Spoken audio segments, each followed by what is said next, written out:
Hello student, आज हम discuss करेंगे comparison of circuit, message, packet, switching. इन तीनों में कंपैरिजन किन किन चीज़ों में है। फर्स्ट ऑफ ऑल हम डिवाइडेड करेंगे 3 पार्ट्स में। First is routing. Routing it means वो किस पाथ से होकर आपका स्विचिंग किस पाथ से होके सोर्स टू डेस्टिनेशन तक डेटा जाएगा।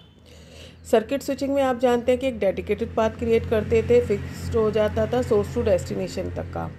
इन द मैसेज स्विचिंग में आपका इंडिपेंडेंट चूज़ कर सकते थे, डेटा सेंड करने के लिए सोर्स टू डेस्टिनेशन तक। एंड पैकेट स्विचिंग में पैकेट फॉर्म में डेटा सेंड होता था, होल्ड करता था डाटा, और इंडिपेंडेंटली कोई भी पैकेट किसी भी पाथ से होकर डेस्टिनेशन तक पहुंचता था। Then after second is message and packet. There is one big entire data stream called a message. Okay, same message में भी ऐसे ही है, बट पैकेट स्विचिंग में मैसेज को हम स्मॉल ब्लॉक्स में, स्मॉल इंफॉर्मेशन को स्मॉल ब्लॉक्स में डिवाइडेड कर देते हैं। Sequence order, message arrive in sequence. Circuit switching में भी और मैसेज स्विचिंग में मैसेज इन सीक्वेंस में होगा, बट पैकेट स्विचिंग में सीक्वेंस में नहीं होता, क्योंकि हमने आपको पैकेट स्विचिंग बताई थी, तब आपने को बताया था कि डिफरेंट पैकेट्स किसी भी रूट से होके जा सकते हैं। तो it mean source to destination तक डेटा पैकेट किसी पर्टिकुलर सीक्वेंस में नहीं सेंड होते हैं, बाद में वो रिसेंबल होते हैं। यूज बैंडविड्थ, वेस्टेज होती है इसमें। Bandwidth is use to maximum extent and same this packet switching में भी ऐसा ही है। ट्रांसमिशन कैपेसिटी, सर्किट स्विचिंग की ट्रांसमिशन कैपेसिटी लो होती है, क्योंकि डेडिकेटेड पाथ क्रिएट होने की वजह से उसका दोबारा से रीयूटिलाइजेशन नहीं हो पाता है। Message switching maximum end packet switching में भी मैक्सिमम बैंडविड्थ आपकी यूज़ होती है, ट्रांसमिशन कैपेसिटी यूज़ होती है बैंडविड्थ के लिए।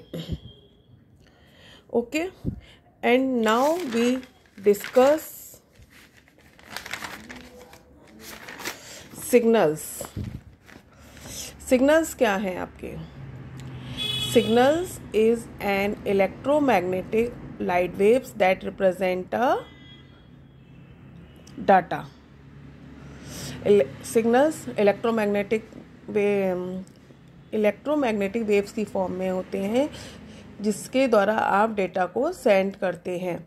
Signal are use to transfer data from one device to another device. Signals एक डिवाइस से दूसरी डिवाइस में डाटा ट्रांसफ़र करते हैं, कम्युनिकेशन का काम करते हैं। सिग्नल्स हमारे 2 फॉर्म्स में होते हैं, digital signal and analogue signal. Digital signal को हम रिप्रेजेंट करते हैं इस तरह से, एंड एनालॉग सिग्नल को रिप्रेजेंट करते हैं इस तरह से। What is digital signal? It is a sequence of voltage represent in binary form 0 and 1. The digital signal are in the form of electrical pulse of 0 and off in discrete form. Digital signal में data को binary form 1 and 0 में represent करते हैं, जो कि denotate करता है on off condition को, जिसमें डेटा आपका इनर सीक्वेंस में फ्लो होता है। Then after now we discuss analogue signal. Analogue signal it is a continuous electrical signal in the form of waves. जैसा कि डायग्राम से ही आपको आइडिया लग रहा है कि एनालॉग सिग्नल वेव्स की फॉर्म में होते हैं, कंटिन्यूअस सिग्नल्स भेजे जाते हैं। The wave is known as the carrier waves. Analogue waves को हम कैरियर वेव्स भी कह सकते हैं, फॉर एग्जांपल टेलीफोन सिस्टम।